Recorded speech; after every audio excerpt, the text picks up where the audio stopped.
இரத்த குழாய்களில் கால்சியம் தேங்கி விடுவது தான் கால்சிஃபிகேஷன்.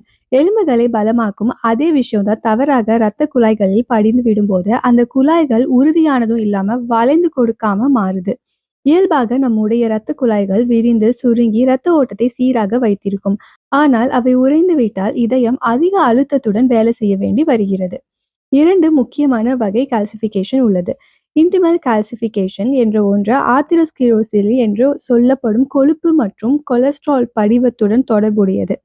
இது இரத்த குழாய்களை அடைத்து இதய நோய் அல்லது ஸ்ட்ரோக் ஏற்படும் அபாயத்தை அதிகரிக்கிறது. இன்னொன்று மீடியல் கால்சிஃபிகேஷன். இது குழாயின் நடுப்பகுதியில் ஏற்படுது.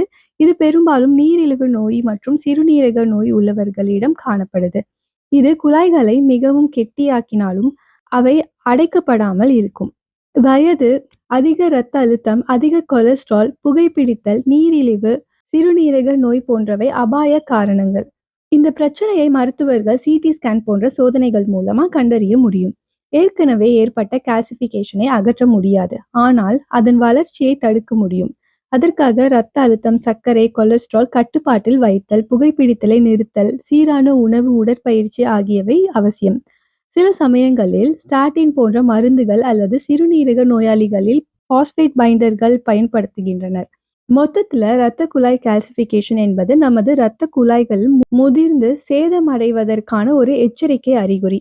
இது இதய நோய், ஸ்ட்ரோக் போன்ற பிரச்சனைகளின் அபாயத்தை அதிகரிக்கிறது. ஆனால் சரியான சோதனைகள், வாழ்க்கை முறை மாற்றங்கள் மூலம் இந்த அபாயத்தை குறைக்க முடியும்.